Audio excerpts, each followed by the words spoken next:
안녕하세요. 익선야담입니다. 구독과 좋아요는 저에게 큰 힘이 됩니다.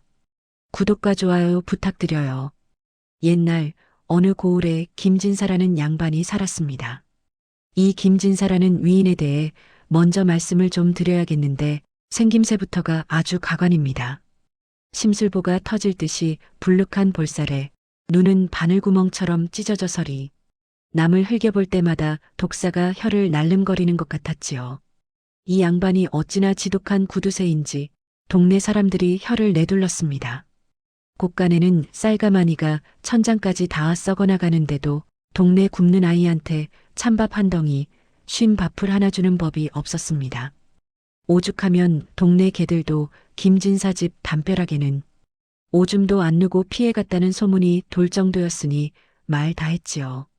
자, 그런 지독한 김진사댁 행랑채 귀퉁이에 짐승처럼 웅크리고 사는 머슴이 하나 있었으니 사람들은 그를 개똥이라 불렀습니다.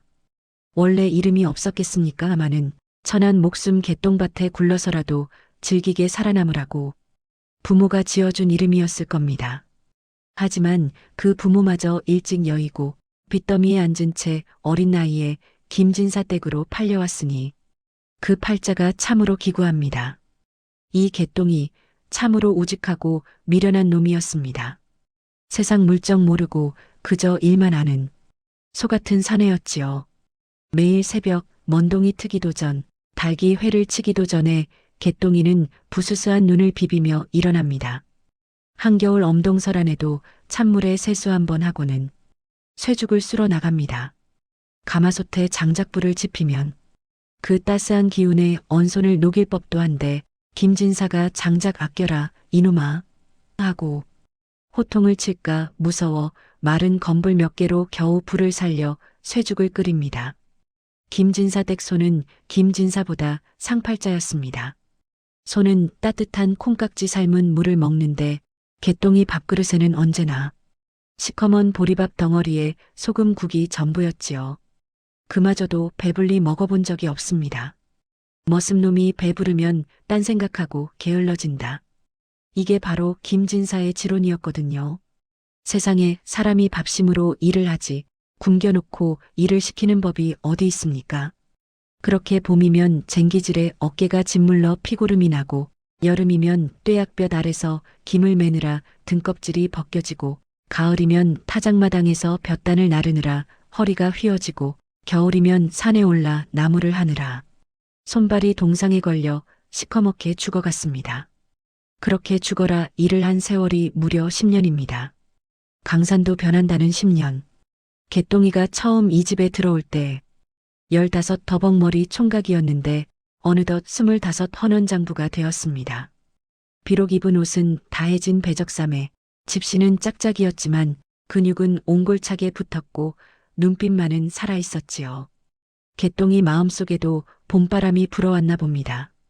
동네 우물가에서 마주치는 분이에게 마음을 뺏겨 밤마다 달을 보며 한숨 짓는 날이 늘어갔습니다. 나도 이제 장가를 가야 할 텐데 남들처럼 색시 얻어서 오순도순 살고 싶은데 그러려면 돈이 필요했습니다. 아니, 큰 돈을 바라는 것도 아니었습니다. 그저 남들처럼 일한 만큼의 대가를 받고 싶었을 뿐입니다. 그동안 김진사는 나중에 한꺼번에 줘주마. 장가갈 때 큰 돈으로 주마하며 차일피일 미루어 왔거든요. 개똥이는 그 말을 철석같이 믿었습니다. 양반이 그것도 그를 읽는 선비가 거짓말을 하리라고는 꿈에도 생각 못했던 거지요. 드디어 결전의 날이 밝았습니다. 가을 추수가 끝나고 곳간이 그득그득 찬 어느 날 저녁이었습니다. 김진사 안방에서는 고기 굽는 냄새가 진동을 합니다.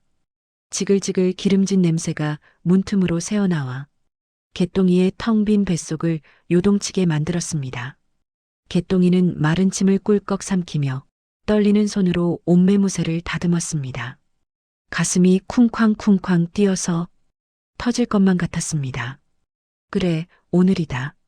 주인어른 기분도 좋으실 테니 오늘 말씀드리면 들어주실 거야. 10년 세경을 받으면 조그만 초가집이라도 한 채 마련해서 분이랑 야무진 꿈을 꾸며 개똥이는 용기를 내어 안방 문 앞에 섰습니다. 주인마님, 저 개똥이입니다. 드릴 말씀이 있어 왔습니다요. 안방 문이 드르륵 열리고 김진사가 모습을 드러냈습니다. 개기름이 잘잘 흐르는 얼굴로 닭다리 하나를 뜯고 있던 김진사가 퀭한 눈으로 개똥이를 내려다봅니다. 방 안은 따뜻한 온기가 가득하고 비단 병풍 앞에는 산의 진미가 차려져 있었습니다. 반면 문 밖의 개똥이는 찬바람에 오들오들 떨며 서 있었지요. 이 대비가 얼마나 처량하던지. 무슨 일이냐? 밤늦게 김진사가 이 사이에 낀 고기를 혀로 빼내며 퉁명스럽게 물었습니다. 개똥이는 바닥에 납작 엎드려 조아렸습니다. 아이고 마님, 올 한 해도 농사가 대풍이라 정말 다행입니다요. 다름이 아니오라. 제가 이 댁에서 머슴 산 지가 어언 10년이 되었습니다. 그래서 저도 이제 나이가 찼으니 장가를 가야 하지 않겠습니까? 분인의 집에서도 자꾸 재촉을 하고 그래서 그동안 미뤄두셨던 제세경을 좀 쳐주셨으면 해서 말을 마치기도 전이었습니다. 뭐라? 김진사의 목소리가 높아지더니 들고 있던 술잔을 바닥에 내동댕이 쳤습니다. 쨍그랑, 이놈이 지금 뭐라 짓거리는 게냐? 세경? 김진사가 벌떡 일어나 문지방을 넘어 개똥이 앞으로 다가왔습니다. 술 냄새가 확 풍겼지요. 이 배은망덕한 놈을 보았나? 내 놈이 부모 잃고 굶어 죽어가는 걸 거두어 먹여주고 재워준 은혜는 모르고 돈을 내놓아라. 아니 마님. 그래도 제가 10년을 하루도 쉬지 않고 시끄럽다. 내 놈 먹어치운 밥값이 쌀이 몇 가마니인 줄 아느냐? 내 놈이 입고 있는 그 옷, 신고 있는 신발 다 내 돈으로 산 것이다. 그걸 제하고도 돈을 달라고? 오히려 내 놈이 나한테 빚을 갚아야 할 판이다. 기가 찰 노릇입니다. 10년 동안 머슴이 먹으면 얼마나 먹고 입으면 얼마나 입었겠습니까? 그 노동력으로 벌어들인 쌀이 수천 가마니는 될 터인데 밥값을 내놓으라니요. 개똥이는 억울해서 눈물이 핑 돌았습니다. 마님, 너무하십니다. 제가 소처럼 일만 했는데 어떻게 빈손으로 나가라 하십니까? 장가갈 미천이라도 주셔야지요. 개똥이가 처음으로 목소리를 높였습니다. 10년 만에 처음 대든 것이지요. 그러자 김진사의 눈이 뒤집혔습니다. 어허, 이놈이 어디라고 눈을 똑바로 뜨고 대들어? 여봐라, 마당쇠 있느냐? 돌쇠야. 김진사의 고함에 다른 머슴들이 우르르 달려왔습니다. 저놈이 주인을 능멸하려 든다. 당장 멍석을 말아라. 내 오늘 저놈 버르장머리를 단단히 고쳐놓을 테다. 아이고, 이를 어쩝니까? 동료 머슴들도 개똥이가 불쌍했지만 주인 영감이 무서워 어쩔 수 없이 개똥이를 멍석에 말기 시작했습니다. 마당 한가운데 멍석에 둘둘 말린 개똥이, 김진사는 직접 몽둥이를 들고 나왔습니다. 내 이놈, 돈이 그리 좋으냐?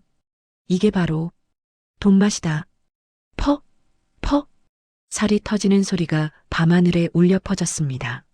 매서운 몽둥이질이 이어질 때마다 개똥이의 입에서는 비명조차 나오지 않았습니다.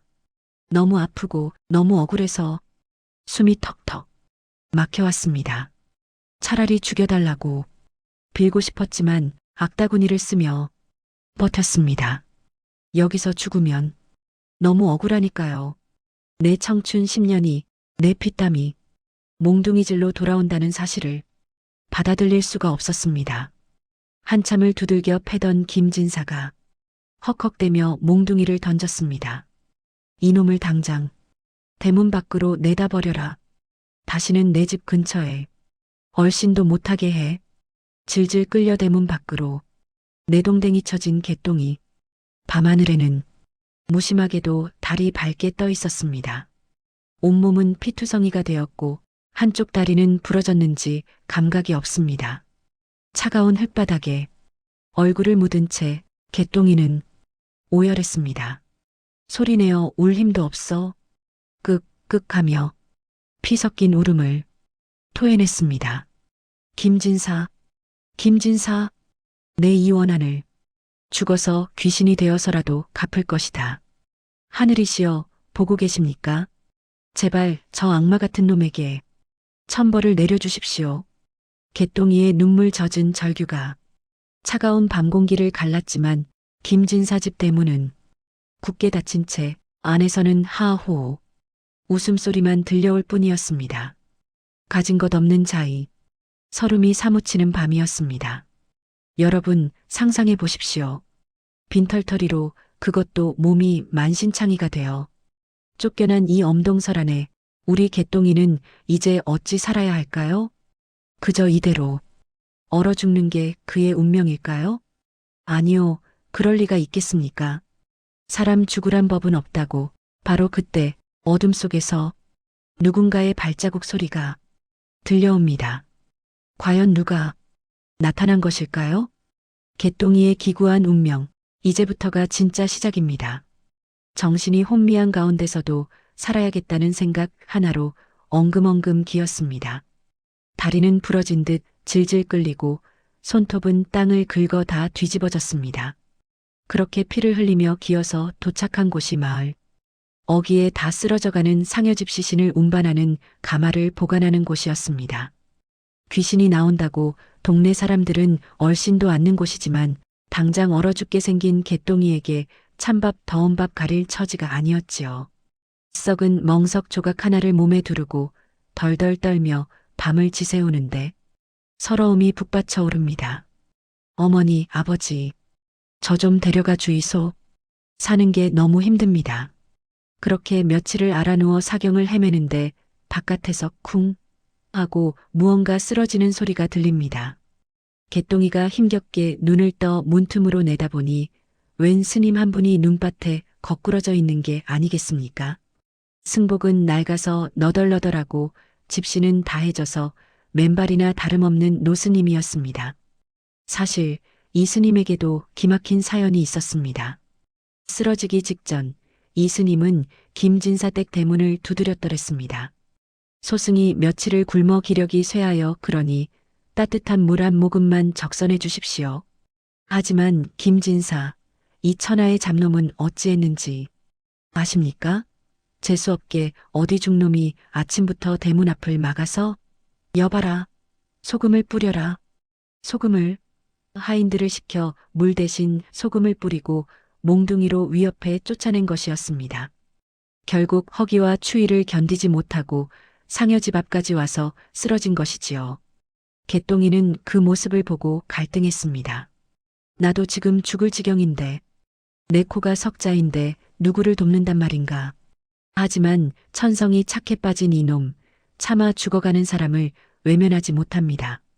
불편한 다리를 질질 끌고 나가 그 무거운 노스님을 업고 들어옵니다. 스님의 몸은 이미 얼음장처럼 차갑게 식어 있었습니다. 개똥이는 썩은 문짝을 뜯어내 불을 피우고 자기 품속에 꽁꽁 숨겨두었던 쥐가 파먹다 남은 말라비틀어진 누룽지 조각을 꺼냈습니다. 그게 어떤 누룽지입니까? 쫓겨날 때 주머니에 들어있던 개똥이의 목숨줄이나 다름없는 마지막 식량입니다. 그걸 물에 불려 끓이더니 제 입으로 들어가는 게 아니라 쓰러진 스님의 입에 숟가락으로 떠넣어줍니다. 스님요, 정신 차리이소. 저 같은 놈도 사는데 스님은 사셔야지요. 자기도 배가 고파 창자가 끊어지는 것 같은데 침을 꼴깍 삼키며 그 귀한 미음을 스님에게 양보한 겁니다. 그리고는 자신의 해진 옷을 벗어 스님을 덮어주고 자신은 맨몸으로 스님을 꼭 끌어안아 체온을 나누었습니다. 이게 사람입니까? 아니요, 이건 생불산 부처입니다. 김진사는 비단 입을 덮고 자면서도 사람을 죽이려 드는데 개똥이는 맨몸으로 사람을 살리려 하니 하늘이 어찌 감동하지 않겠습니까? 그렇게 꼬박 사흘 밤낮을 지극정성으로 간호했습니다. 지성이면 감천이라 했던가요? 사흘째 되던 날 새벽 노스님이 하고 신음소리를 내며 눈을 떴습니다. 스님이 눈을 뜨자마자 본 것은 자신을 간호하느라 퀭한 눈으로 꾸벅꾸벅 졸고 있는 피투성이 청년 개똥이의 모습이었습니다. 스님이 몸을 일으키자 개똥이가 화들짝 놀라 깹니다. 아이고, 스님, 이제 정신이 드십니까? 다행입니다. 정말 다행입니다. 개똥이가 어린아이처럼 좋아하자 스님은 말없이 개똥이의 얼굴을 빤히 쳐다보았습니다. 스님의 눈빛이 예사롭지 않습니다. 마치 꿰뚫어 보는 듯 형형한 빛이 뿜어져 나왔지요. 한참을 보던 스님이 입을 엽니다. 보아하니 자네 몸도 성치 않은데 어찌하여 자네 목숨을 쪼개어 나를 살렸는가? 개똥이가 쑥스러운 듯 머리를 긁적입니다. 사람 목숨 다 귀한 거 아닙니까? 저야 뭐 가진 것도 없고 천한 놈이지만 스님은 돌을 닦으시는 귀한 분이니 더 사셔야지요. 스님은 그 말을 듣고 깊은 탄식을 내뱉습니다. 허, 세상에 도둑놈은 비단 옷을 입고 떵떵거리는데 부처 같은 놈은 거적대기를 쓰고 죽어가는구나. 참으로 말세로다. 그러더니 스님은 개똥이의 손을 덥석 잡고 묻습니다. 자네 관상을 보니 귀한 용이 개천에 빠져 허우적거리는 형국일세. 도대체 무슨 사연으로 이 지경이 되었는가? 개똥이는 참았던 눈물을 터뜨리며 김진사에게 당한 억울한 사연을 낱낱이 털어놓았습니다. 10년 세경을 떼인 이야기, 몽둥이 찜질을 당하고 쫓겨난 이야기, 장가갈 꿈이 산산조각 난 이야기. 듣고 있던 스님의 표정이 점점 굳어지더니 나중에는 부들부들 떨기까지 합니다. 내 이놈, 김진사라 했느냐? 내 그놈의 집구석 기운이 심상치 않다 여겼는데 아주 뼛속까지 썩은 놈이로구나. 스님은 품속 깊은 곳을 뒤적거리더니 아주 낡고 꼬깃꼬깃한 종이 한 장을 꺼냈습니다. 그리고는 아주 엄숙한 목소리로 말합니다. 여보게 젊은이, 내 말을 명심해서 듣게. 나는 평생 산천을 떠돌며 명당을 찾아다닌 직관일세. 내 목숨을 구해준 은혜, 말로 다 갚을 순 없으나 이것으로 대신하려 하네. 개똥이가 어리둥절하여 종이를 받아보니 알 수 없는 산새 그림이 그려져 있었습니다. 스님, 이게 무엇입니까? 천하의 명당일세. 내가 평생을 바쳐 찾은 자리야. 이곳에 묘를 쓰면 자손만대, 아니 그 집안이 왕후장상의 복을 누릴 천하제일의 길진이라. 개똥이의 눈이 휘둥그레졌습니다. 아니 스님, 이런 귀한 것을 왜 저에게? 원래는 덕을 쌓은 귀인에게 주려 아껴둔 것이나 자네의 그 착한 심성을 보니 자네야말로 이 땅의 주인일세. 이 지도를 가지고 훗날 자네 부모님을 이곳에 모시게. 그러면 자네의 억울한 팔자가 펴질 걸세. 그런데 말입니다. 스님이 묘한 말을 덧붙입니다. 하지만 명심하게. 이 땅은 비룡승천형이라 하여 기운이 너무나 강하다네. 주인이 아닌 자, 욕심이 과한 자가 이 땅을 탐내어 차지하면 그 집안은 3대를 못 가 멸문지화 가문이 멸망하는 재앙을 당할 것이야. 부디 자네만 알고 있게. 비밀을 지켜야 하네. 개똥이는 그 말이 무슨 뜻인지 깊이 새기지도 못한 채 그저 고맙다고 절을 올렸습니다. 스님, 은혜 잊지 않겠습니다. 정말 고맙습니다. 스님은 그 길로 호련히 떠나버렸고 개똥이는 그 지도를 보물단지처럼 품속 깊이 간직했지요. 자, 여기서부터 운명의 장난이 시작됩니다. 세상에 비밀이란 게 어디 있겠습니까? 개똥이가 품속에 명당 지도를 넣고 다닌다는 소문이 바람결을 타고 솔솔 흘러나가기 시작합니다. 어리숙한 개똥이가 장터 국밥집에서 일하다가 그만 술김에 동네 사람들에게 살짝 그림을 보여준 것이 화근이었습니다. 이게 말이야. 우리 스님한테 받은 건데 천하의 명당이라네. 이 소식이 누구 귀에 들어갔겠습니까? 그렇습니다. 냄새 맡는 데는 귀신 같은 그놈, 바로 김진사의 귀에 들어갔습니다. 김진사가 이 소식을 듣고 무릎을 탁 칩니다. 뭐라? 그 머슴놈이 천하의 명당 지도를 가지고 있다고? 그놈이 훔친 게 분명하다. 아니, 훔쳤든 받았든 간에 그건 내 것이다. 내 땅에서 먹고 자고 한 놈이니 그놈이 가진 것도 다 내 것이야. 아이고, 벼룩의 간을 내먹지. 김진사의 눈알이 탐욕으로 번들거립니다. 그는 즉시 건장한 왈패들을 부릅니다. 가서 그놈을 잡아와라. 쥐도 새도 모르게 끌고 와. 그 지도를 뺏어오란 말이다. 폭풍전야입니다. 이제 겨우 상처가 아물어가는 개똥이에게 또다시 검은 그림자가 덮쳐오고 있습니다. 과연 개똥이는 이 소중한 지도를 지킬 수 있을까요? 아니면 또다시 짓밟히고 빼앗기게 될까요? 가진 것 없는 놈이 쥔 보물은 복이 아니라 화가 된다더니 딱 그 꼴이 되었습니다. 그런데 여러분, 그거 아십니까? 스님이 마지막에 남긴 말. 욕심이 과한 자가 차지하면 멸문지화를 당할 것이다. 이 무시무시한 경고를 김진사는 까맣게 모르고 있다는 사실 말입니다. 김진사가 보낸 왈패들이 어둠을 틈타 개똥이가 묵고 있는 허름한 국밥집 쪽방을 덮쳤습니다. 곤히 잠들어 있던 개똥이가 무슨 힘이 있겠습니까? 누구시오? 하고 소리칠 새도 없이 입에 재갈이 물리고 쌀자루 담기듯 묶여서 김진사 집 뒷마당으로 끌려갔습니다. 다시 마주한 김진사. 그의 눈은 이미 사람이 아니었습니다. 탐욕에 미친 악귀나 다름없었지요. 김진사가 다짜고짜 개똥이의 멱살을 잡고 흔듭니다. 이놈, 내 놈이 감히 명당 지도를 가지고 있어? 당장 내놓아라. 그건 내 것이다. 개똥이는 결사적으로 버텼습니다. 마님, 이건 안 됩니다. 스님이 저살라고 주신 제 목숨줄입니다. 제발 이것만은. 하지만 김진사가 눈짓을 하자 왈패들이 개똥이의 품을 뒤져 기어이 그 꼬깃꼬깃한 지도를 찾아냈습니다. 지도를 손에 쥔 김진사는 미친 사람처럼 웃어댔습니다. 으하하, 찾았다. 드디어 찾았어.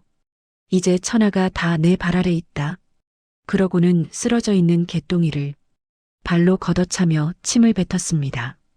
이 더러운 놈을 당장 내다 버려라. 이번엔 아주 쥐도 새도 모르게 먼 곳에 갖다 버려. 다시는 내 눈에 띄지 않게. 그렇게 개똥이는 피눈물을 흘리며 자신의 운명을 송두리째 빼앗긴 채 어둠 속으로 사라졌습니다. 가슴을 치고 땅을 칠 노릇이지요. 하늘도 무심하시지. 어찌 악한 자가 승리하는 꼴을 그냥 보고만 계신답니까? 지도를 손에 넣은 김진사는 날이 밝자마자 비싼 돈을 주고 용하다는 지관풍 수지리사를 모셔왔습니다. 지관이 지도를 받아들고 산세와 그림을 번갈아 보더니 갑자기 손을 부들부들 떨기 시작합니다. 그의 눈동자가 흔들리고 입이 떡 벌어졌습니다. 어르신, 이건 왜 그러는가? 혹시 가짜라도 되는가? 김진사가 조급하게 물었지요. 지관이 마른 침을 꿀꺽 삼키며 말합니다. 아닙니다. 가짜라니요. 이건 비룡승천형입니다.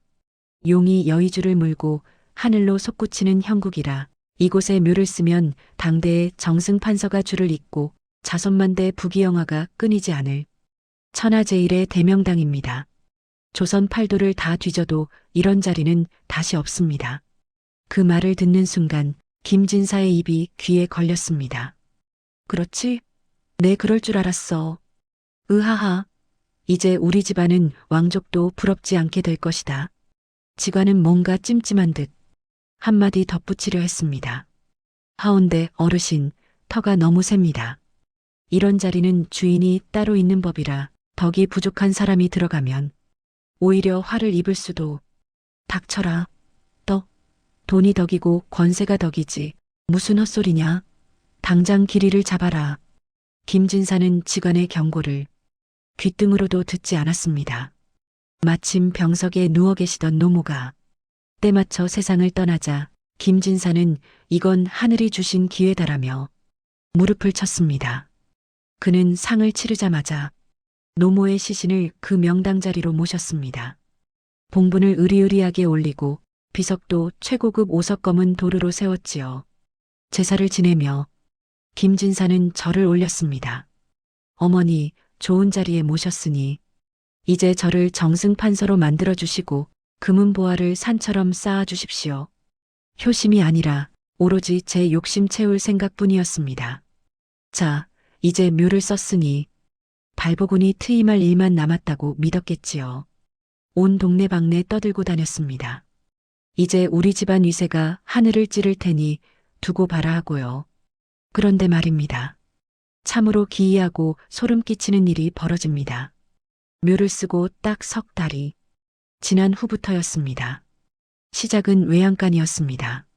어느 날 아침 머슴이 비명을 지르며 안방으로 뛰어들어왔습니다. 마님, 큰일 났습니다. 소들이 다 죽었습니다. 김진사가 버선발로 뛰어나가 보니 건장하던 황소 5마리가 입에 하얀 거품을 물고 픽픽 쓰러져 죽어 있는 게 아니겠습니까? 어제까지만 해도 멀쩡하던 소들이었습니다. 아니, 이게 무슨 병고야? 전염병이라도 돌았느냐? 하지만 수의사가 와서 봐도 원인을 알 수 없었습니다. 그냥 까닭없이 심장이 멎어 죽었다는 겁니다. 그뿐만이 아닙니다. 그날부터 김진사의 몸에 이상이 생기기 시작했습니다. 밤마다 잠자리에 들면 가위에 눌립니다. 꿈속에서 시커먼 구렁이들이 온몸을 휘감고 목을 조르는가 하면 돌아가신 어머니가 나타나 피눈물을 흘리며 뜨거워, 뜨거워, 이놈아, 나 좀 꺼내다오 하고 비명을 지르는 꿈을 꾸는 겁니다. 김진사는 식은땀을 흘리며 깨어나기 일쑤였고 시름시름 앓기 시작했습니다. 밥맛도 없고 물만 마셔도 체하고 얼굴은 흙빛이 되어가는데 용하다는 의원을 불러도 병명을 모른답니다. 하지만 진짜 재앙은 따로 있었습니다. 김진사가 목숨보다 아끼는 외동아들 김도령에게 사달이 난 것입니다. 원래도 공부에는 취미가 없고 술이나 좀 좋아하던 녀석이었는데 묘를 쓰고 난 뒤부터는 아예 딴 사람이 되었습니다. 눈빛이 퀭해지고 성격이 포악해지더니 투전판 도박장에 빠져 살기 시작했습니다. 아버지, 돈 좀 주시오. 이번엔 꼭 답니다. 이놈아, 벌써 날린 돈이 기와집 한 채 값이다. 정신 좀 차려라. A씨, 늙은이가 말이 많네. 곳간 열쇠 내놔. 아들이 아비의 멱살을 잡고 행패를 부리는 지경에 이르렀습니다. 논문서, 반문서를 훔쳐다가 도박판에 갖다 바치고 기생집에 드나들며 흥청망청 돈을 뿌려댔습니다. 김진사가 말리려 하면 집안의 세간살이를 다 때려 부수고 불을 지르겠다고 협박을 합니다. 집안 꼴이 아주 쑥대밭이 되었습니다. 동네 사람들은 수군거립니다. 쯧쯧, 천하의 명당을 썼다더니 명당이 아니라 흉당을 썼나 보네. 아니야, 김진사가 워낙 악독하게 살아서 천벌을 받는 게야. 김진사는 미칠 지경이었습니다. 도대체 왜 이러는 거야? 천하제일의 명당이라며 왜 복은 안 들어오고 재앙만 닥치는 거야? 밤마다 허공에 대고 삿대질을 하며 울부짖었지만 돌아오는 건 차가운 바람소리와 아들의 고함 소리뿐이었습니다. 자, 그렇다면 우리의 개똥이는 어떻게 되었을까요? 먼 고을로 쫓겨난 개똥이는 죽지 않고 살아남았습니다. 워낙 성실하고 손재주가 좋은지라 그곳 장터에서 짐꾼으로 일하며 입에 풀칠은 하고 살았습니다. 비록 몸은 고되지만 마음만은 편했습니다. 남의 것 탐내지 않고 땀 흘려번 돈으로 국밥 한 그릇 사 먹는 게 그리 행복할 수 없었지요. 그러던 어느 날 밤 개똥이의 꿈에 그 노스님이 다시 나타났습니다. 스님은 빙그레 웃으며 개똥이를 바라봅니다. 개똥아, 많이 힘들지? 스님, 제가 죄송합니다. 스님이 주신 귀한 지도를 그만 그 악한 놈에게 뺏기고 말았습니다. 개똥이가 울면서 사죄하자 스님은 고개를 가로저으며 껄껄 웃습니다. 허허, 울지 마라. 내 이미 다 알고 있었느니라. 예, 알고 계셨다니요? 그 땅은 말이다. 용이 승천하는 형국이 맞으나 가장 중요한 게 하나 빠져 있느니라. 개똥이가 눈을 동그랗게 뜨고 묻습니다. 그게 무엇입니까? 스님의 목소리가 쩌렁쩌렁하게 울립니다. 용이 승천하려면 무엇이 필요하더냐? 바로 여의주가 있어야 하지 않느냐? 여의주가 없는 용은 승천하려다 땅으로 곤두박질 쳐서 이무기가 되고 마는 법이야. 그 땅에는 여의주가 없다. 그래서 그 땅을 쓴 자는 곤두박질 치는 운명을 맞게 되어 있어. 그럼 김진사는, 그래, 지금쯤 제 무덤을 제가 판꼴이 되어 피를 토하고 있을 게다. 스님은 의미심장한 표정으로 개똥이에게 다가와 속삭입니다. 하지만 말이다. 그 빠진 여의주를 채울 수 있는 비법이 딱 하나 있다. 그게 뭡니까, 하요? 그건 바로 땅의 주인이 가진 이름과 덕이다. 내 이름이 무엇이냐? 개똥이 아니더냐? 개똥은 밭에 거름이 되어 만물을 살리는 귀한 것이다. 가장 낮고 천한 이름이지만 남을 살리는 내 마음씨가 바로 여의주니라. 김진사 같은 탐욕스러운 자에게는 그 땅이 칼이 되지만 너 같은 사람에게는 그 땅이 비단길이 될 것이야. 꿈에서 깬 개똥이는 온몸에 전율이 흘렀습니다. 스님의 말씀이 사실이라면 지금 김진산의 집안은 풍비박산이 나고 있다는 뜻 아니겠습니까? 개똥이는 주먹을 불끈 쥐었습니다. 그래, 두고 보자. 악한 끝은 있어도 선한 끝은 없다고 했다. 김진사, 내 놈의 탐욕이 너를 어떻게 집어삼키는지 내 두 눈으로 똑똑히 지켜볼 것이다. 다시 김진사 댁으로 돌아가 봅시다. 상황은 걷잡을 수 없이 악화되었습니다. 아들놈이 도박빚으로 남은 재산마저 다 날려먹고 급기야 사채업자들이 들이닥쳐 집에 빨간 딱지를 붙이기 시작했습니다. 김진사, 돈 갚으시오. 안 그러면 이 집 경매로 넘깁니다. 대문 앞은 빚쟁이들로 아수라장이 되었고 김진사는 피골이 상접한 채 방구석에 웅크리고 앉아 덜덜 떨고 있었습니다. 내 돈, 내 집, 내 땅, 이게 아닌데, 이게 아닌데. 그 위풍당당하던 기와집, 쌀이 썩어나던 곳가는 텅텅 비어 쥐새끼들만 뛰어다니고 하인들도 다 도망가고 남은 건 병든 김진사와 미쳐 날뛰는 아들뿐이었습니다. 가문이 망하는 건 한순간이었습니다. 3년도 채 걸리지 않았지요. 여러분, 보십시오. 명당이 사람을 만드는 게 아닙니다. 사람이 명당을 만드는 것입니다. 마음보가 고약한 놈이 천하제일의 땅을 차지해봤자 그 기운을 감당 못해 제 발등을 찍는 도끼가 된다는 사실을 김진사는 몰랐던 겁니다. 계절은 돌고 돌아 다시 찬바람 부는 겨울이 되었습니다. 김진사가 개똥이를 내쫓았던 바로 그 계절이지요. 하지만 김진사 댁의 풍경은 3년 전과는 천지 차이로 변해버렸습니다.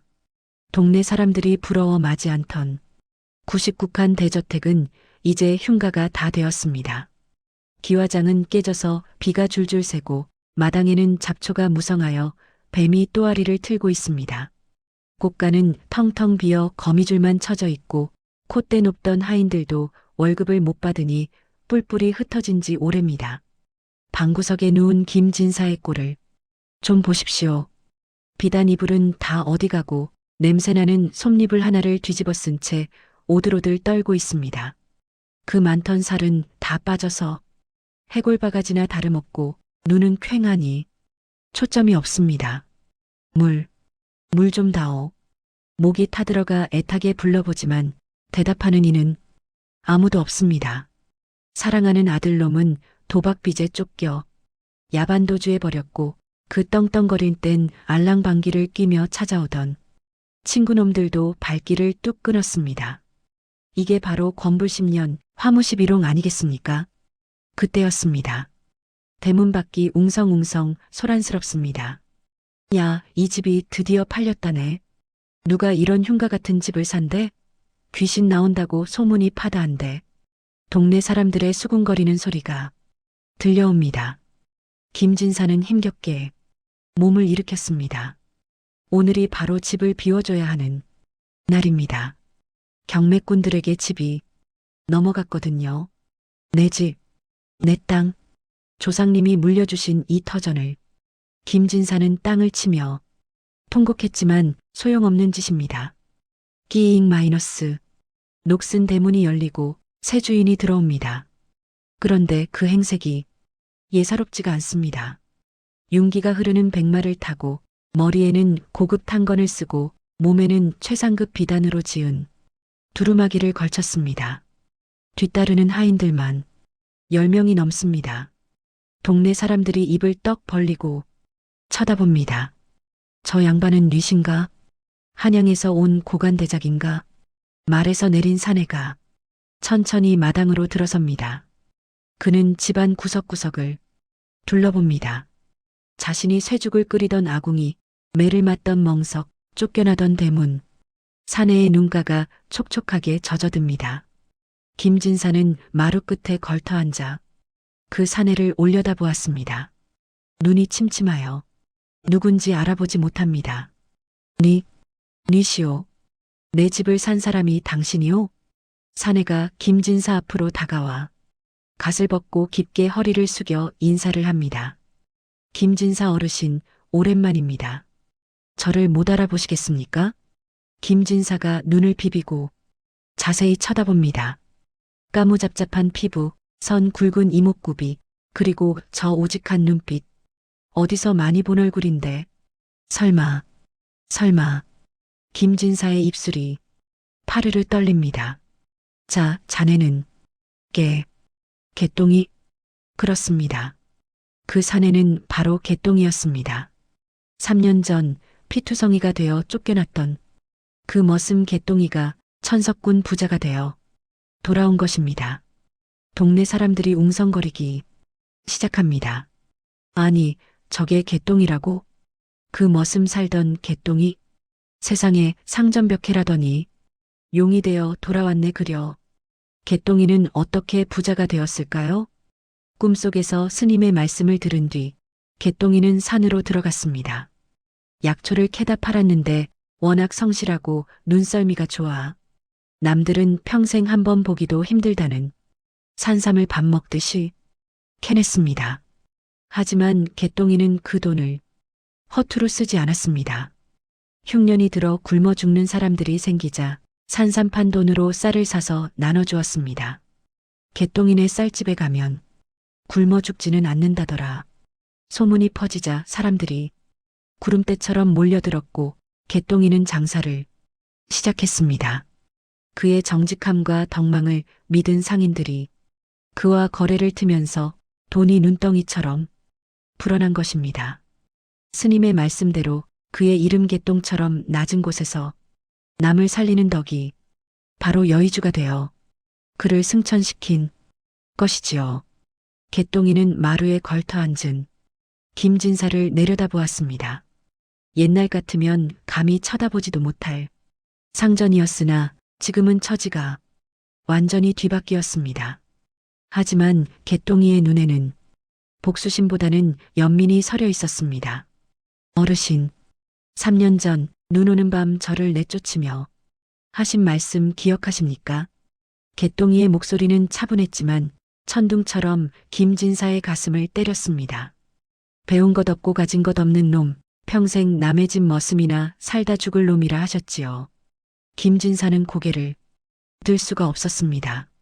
쥐구멍이라도 있으면 숨고 싶은 심정입니다. 개똥이가 말을 이어갑니다. 보십시오. 지금 가진 것 없이 쫓겨나는 거지가 된 것은 누구입니까? 재물은 있다가도 없고 없다가도 있는 법. 사람을 귀하게 여기지 않고 재물만 쫓던 어르신의 탐욕이 결국 어르신을 잡아먹은 것입니다. 김진사가 털썩 무릎을 꿇습니다. 개똥아, 아니 이보게, 내가 잘못했네. 내가 눈이 멀었었어. 제발 갈 곳 없는 이 늙은이 좀 살려주게나.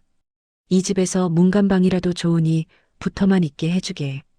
그 섯을 펄었던 양반의 체면은 온데간데 없고 비굴하기 짝이 없는 노인의 모습뿐입니다. 개똥이는 한숨을 내쉬며 품에서 두툼한 엽전 꾸러미를 꺼냈습니다. 그리고 김진사 앞에 툭 던져주었습니다. 옛 정을 생각해서 드리는 마지막 노잣돈입니다. 이 집은 이제 제 집입니다. 어르신이 계실 곳은 없습니다. 부디 어디 가서든 지난날을 참회하며 사십시오. 김진사는 그 돈을 받아들고 엉금엉금 기어서 대문을 나갔습니다. 등 뒤로 들려오는 동네 사람들의 혀차는 소리, 손가락질, 꼴 좋다, 인과응보다 그 비수 같은 말들을 뒤로 하고 김진사는 눈보라 속으로 사라졌습니다. 그 후 김진사가 어떻게 되었는지는 아무도 모릅니다.